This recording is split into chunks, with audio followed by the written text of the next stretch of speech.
Back Row Ministry, the world premiere, Mr. Marty coming at you live and direct.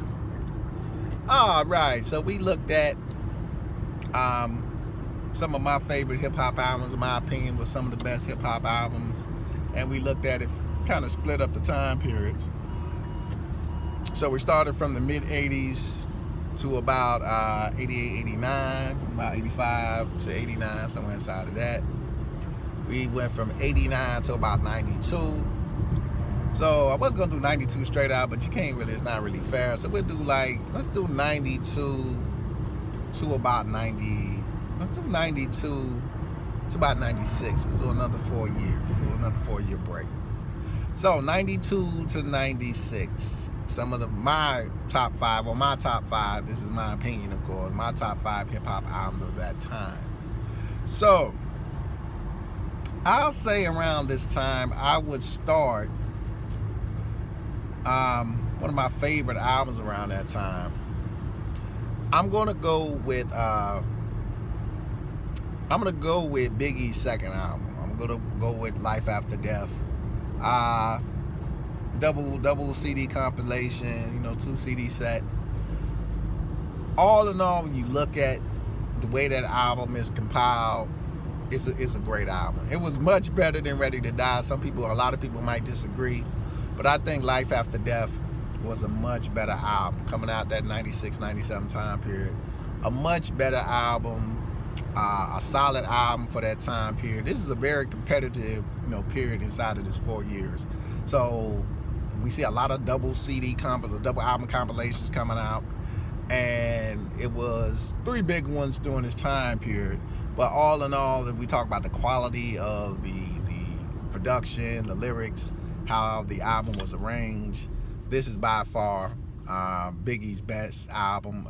The sad piece is Biggie doesn't get to really top this album, but by far I have to say that this was all around a good album. And to have a double CD set at this time and to pack that much music, and good music, you could pretty much play that whole album, both CDs, and pretty much rock throughout the entire album. So at my number 5 I'm gonna place that album at number 5, Life After Death of Biggie. A great piece of work. All right, so let's stick with double album compilations. And number 4, I have to put Tupac's double compilation album at number 4. And this is his first album with Death Row. He only had 2 with Death Row before he comes off the label, before his untimely demise, if that's what it really took place. Those are just rumors. But this is Tupac's first album with Death Row. It is all around a solid album. I mean, you can pretty much play the whole album, man. It's got classic after classic after classic on this album.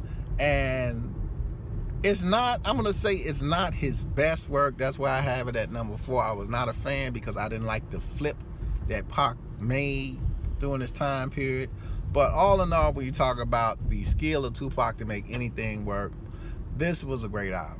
And this was a solid album. So his first Death Row album, double CD, it worked. I mean, you got a lot of songs that Definitions of a Rider, Ambitions of a Rider on there. It's just packed. I can go over the songs on that. Living Dying in LA is on that album. Death Around the Corner. I mean, I can just keep going. I don't think, was Death Around the Corner on the album? No, Death Around the Corner is not on the album. I apologize for that.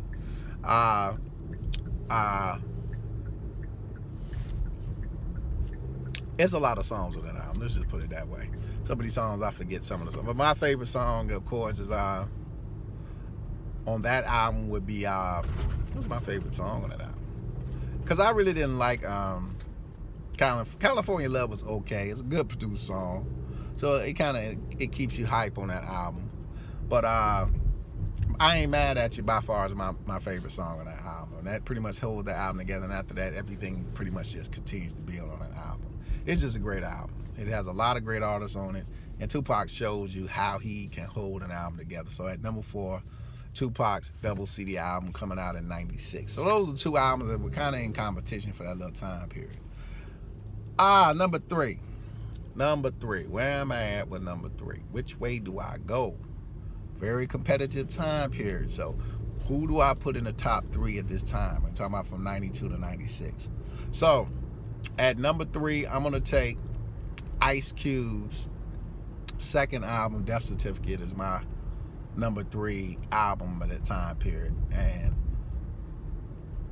it's always hard to duplicate something with your second full album, because remember, he had the EP in between that. And he comes out with the second full album, Death Certificate. He's really, really going in on NWA and Jerry Heller.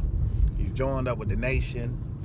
And this is one of the greatest albums. If I put a 20 to 20 greatest albums of hip-hop, this will go in that greatest album category. This is one of the best hip-hop albums of my generation, is that Death Certificate album. Because, you know, on this time, they really took lyrical chances. A lot of things that Ice Cube, he took a lot of lyrical chances during this time. He really went, you know, really pro-black.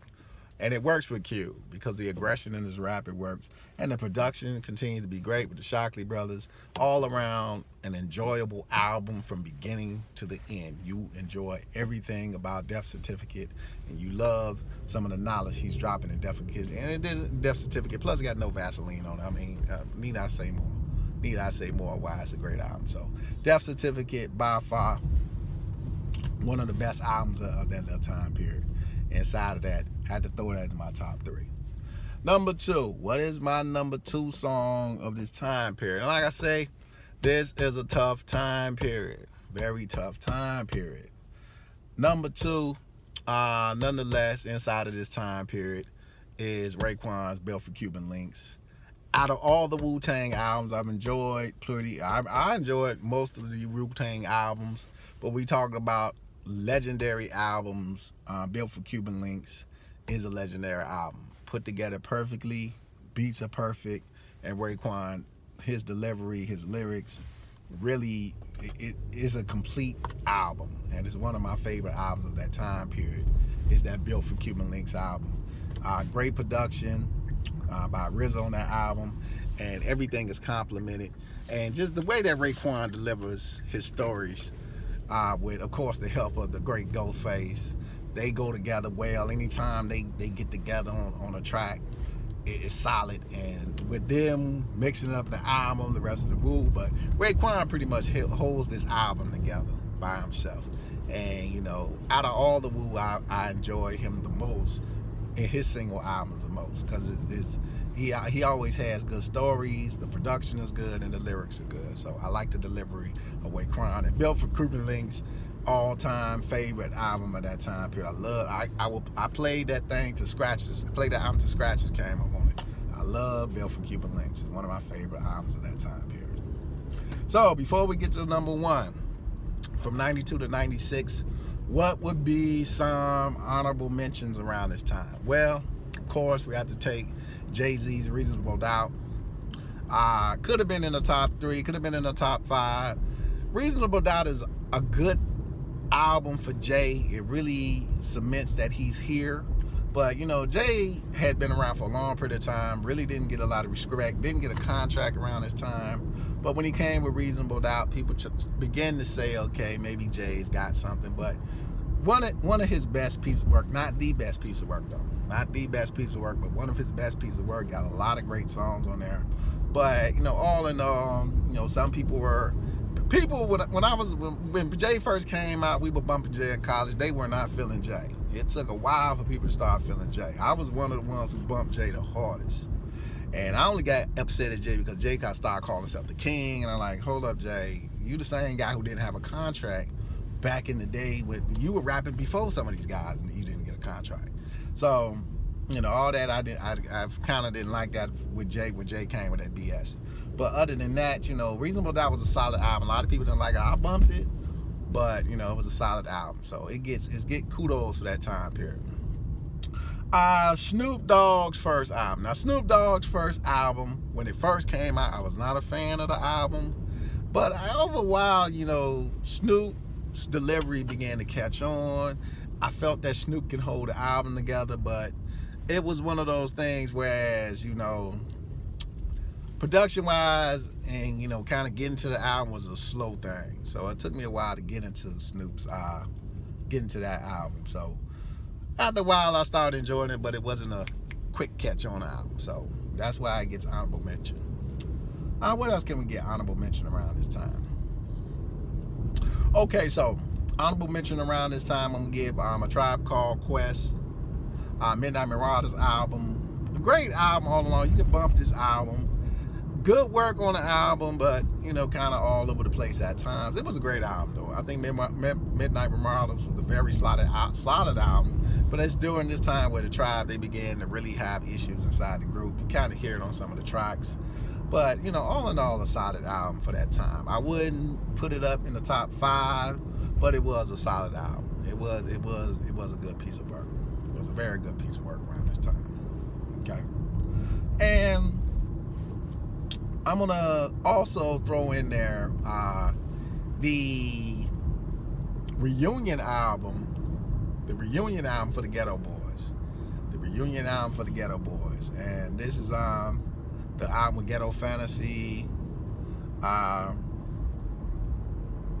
They got Niggas Is Flies on this album. Have a lot of good songs on this album. So it was kind of a reunion album for them. And this is actually it will be their 4th album. This will be their 4th album when they got back together. It's the album with Larry Hoover when they has a conversation with Larry Hoover, all this stuff. It's a solid album for the time. I really enjoyed that album as well. And of course, Scarface The Diary came out around that time, which was also another enjoyable album. But what is my number 1 album from this 92 to 96? A very competitive. I probably could have threw a whole bunch of more honorable mentions in, but the number 1 album of this time period, of course, is Tupac's Me Against the World. What more can you say? Cemented who Tupac was, let the world know that Tupac was the legend, and let the world know that there was one king in rap, and it started with a T, and it was Tupac Shakur. By far one of the greatest hip-hop albums ever made, from beginning to end. What more can you say about Me Against the World? It is a great hip-hop album. If you don't have Me Against the World in your collection, you're not a true rap fan. I hate to say it that way, but you're not. It is one of the best hip-hop albums ever made, and it really showed the greatness of Tupac Shakur. And that was the disappointing piece, that he drops Me Against the World, and then he comes out with the double CD for Death Row. I was very disappointed because he dropped so much on that Me Against the World album, and the album prior to that. And then he comes with the double CD where it's I'm a gangster now, and he was going that way, but he was doing it in a way where still there was a message behind it. But when he got over to Death Row, he just really dove into it. So I was really disappointed at this time, especially following Me Against the World, which was all in all great album and one of the best albums of that time period. Mr. Markley, peace and hair grease. More to come.